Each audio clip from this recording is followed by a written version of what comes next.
1-2 րոպե ու դաշտային պայմաններում հնարավոր է հասկանալ լեռնային ապարների, միներալների 40-ից ավելի քիմիական տվյալներ։ Ավելի քան 27 միլիոն դրամանոց այս դյուրակիր սարքը ձեռք են բերել պետության աջակցությամբ։ Նաև դրանով են Հայաստանի ամբողջ տարածքում անհրաժեշտ երկրագիտական նախնական ուսումնասիրություններ անում քարտեզագրում։ Մենք շատ արագ կարող ենք օրական 100 անալիզ անել սրանով,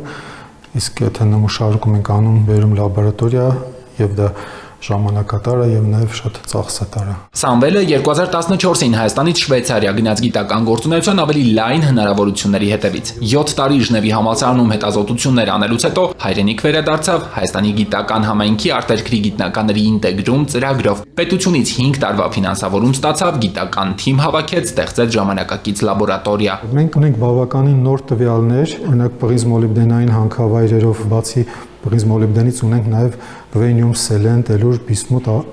այլ կրիտիկական մետաղներ, որոնք կապված են այդ հանքավայրերի հետ, նաև բարձր պարունակություններ կան, որոնք կարող են արդյունաբերական լինել։ Այս հանքանյութերն այսօր օգտագործվում են կանաչ էներգետիկայի, մարտկոցների, միկրոչիպերի արտադրության մեջ։ Դրանց պաշարների որոնումը վերածվել է համաշխարհային մրցակցության։ Կրիտիկական մետաղների հիմնական մատակարարներն աշխարհում ընդամենը մի քանի երկիր է, իսկ պահանջարկը տարեցտարի աճում է, փնտրում են մատակարարման նոր ուղիներ։ Երբ 2021-ին պետական պատվերով այդ ուսումնասիրությունները նոր էին սկսում, դժվար էր պատկերացնել, որ արդեն 2026-ին Հայաստանը եւ Միացյալ Նահանգները կստորագրեն կրիտիկական հանքանյութերի եւ հազվագյուտ մետաղների ոլորտում համագործակցության շրջանակային հուշագիր։ Պրոյեկտի ավարտին մենք ունենանք մեծ տվյալների բազա, որը կտրամադրվի կառավարությանը,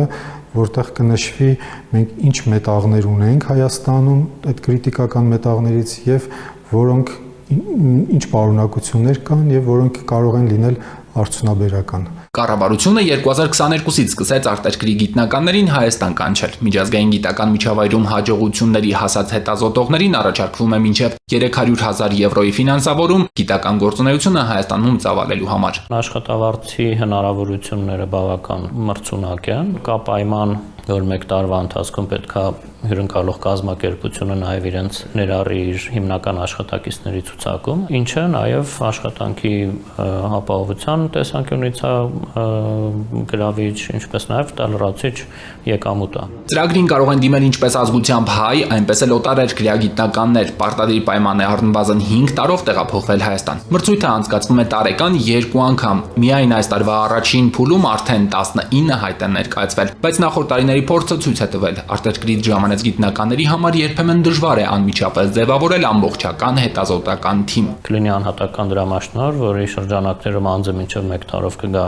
հայկական որևէ գիտական կազմակերպությունում հետազոտություն իրականացնելու, այդ ընթացքում արդեն